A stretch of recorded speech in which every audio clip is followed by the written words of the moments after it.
The holiday season is all about traditions, and one that's quickly become a favorite here in Charleston is Charleston Stage's original adaptation of A Christmas Carol. Here with the details is artistic director Mary Beth Clark and Henry Clay Middleton, who plays Ebenezer Scrooge. I want to thank you both so much for being here with us today.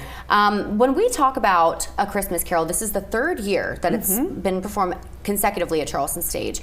Would you say that this was always the plan, to make it this consecutive show that's playing every year?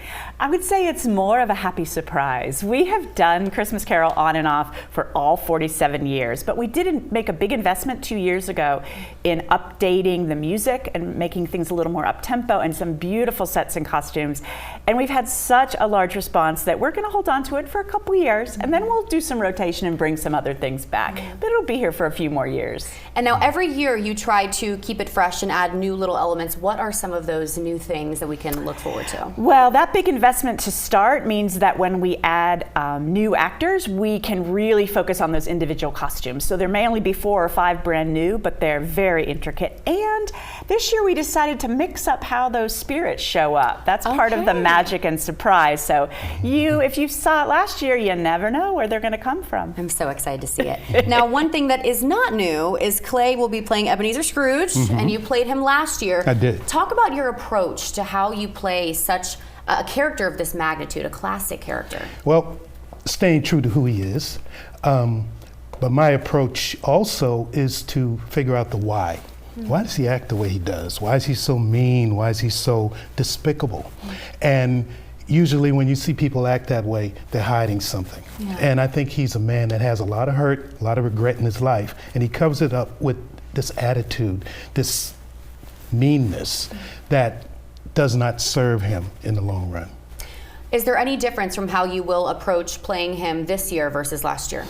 Besides extra gray hair, more life experiences, I've gotten to know Scrooge better. I know myself better. It's been a year, so the combination of knowing Scrooge and knowing me a little bit better should put a few new wrinkles in my performance. Mary Beth, I want to ask you, this is one of the few shows that most of us have seen it, but we continue to go back year after year. Why do you think it has had such a profound impact on the audience, and why it's stayed so relatable all these years later? Well, I think part of it is tradition. I think you come to the Dock Street, it is decked out for Christmas. It is beautiful.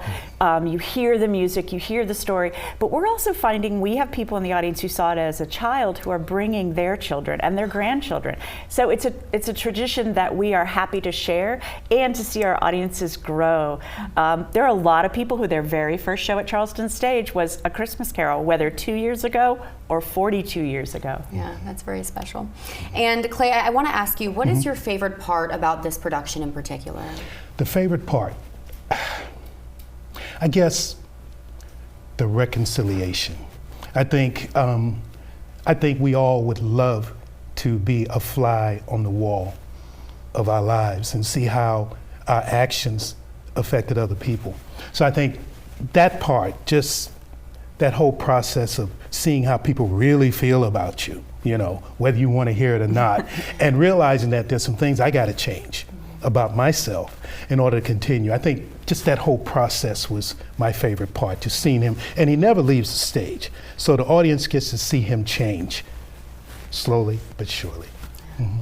Now this year, this is going to be at the Dock Street Theater from November 30th through December 22nd. That's earlier than it has been before. It is. We sold out the majority of our shows last year, and so we wanted to give people more of an opportunity. So I will say that first weekend right after Thanksgiving is new, so there's really good seats still available there. And there's also some weekday shows, because we realize as kids get out of school, a Tuesday and a Wednesday are actually great days to go to the theater when you're off. Yeah. And there is a day that's a pay what you will day. What day is that? December 4th. December 4th, wonderful. Tickets, charlestonstage.com is where you can go. Like Mary Beth said, they sold out last year, so get your tickets now. I want to thank you both so much for being here with us today. And Clay, before we let you go, we have to hear it. We have to hear it. You got to hear it? We got to hear it. You sure? Yep, we got to hear it. Bah, humbug. There we have it. We're back in 2 minutes.